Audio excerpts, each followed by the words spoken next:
ওসমান আলীর লেখাটি আমার ভালো লেগেছে অনেক বেশি।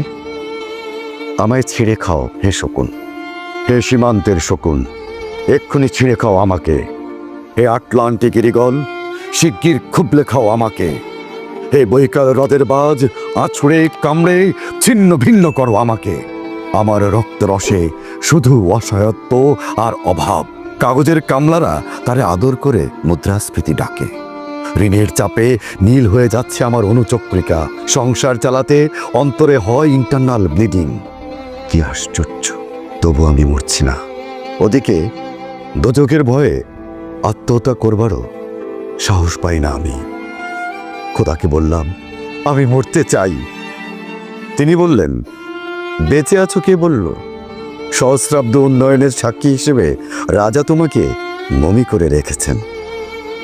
বাজারে দীর্ঘশ্বাস ফেললে নাকি রাজ্যের ভীষণ বদনাম হয়।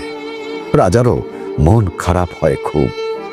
কোতোয়াল্লা ফরমান জারি করেছে, আমাকে সারাক্ষণই হাসতে হবে, নইলে দেশি কুকুর ও বিদেশি মাগুরকে একবেলা ভালো মন্দ খাওয়ানো হবে আমার মাংস দিয়ে।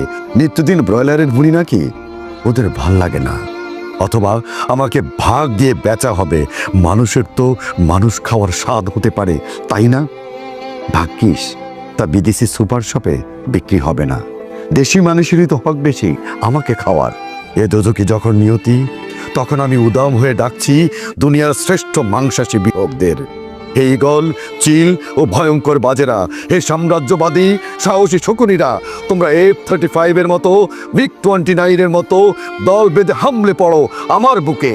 আমার রান, থান, চক্ষু, কলিজা আজ সব তোমাদের গনিমতের মাল। দেশি সুর খুবলে খাওয়ার আগেই আমায় ইচ্ছে মতো ছিঁড়ে খাও তোমরা। দোহাই দোহাই, শুধু মস্তিষ্কটা খেও না আমার, তাহলে শীঘ্রই দাস হয়ে যাবে তোমরাও।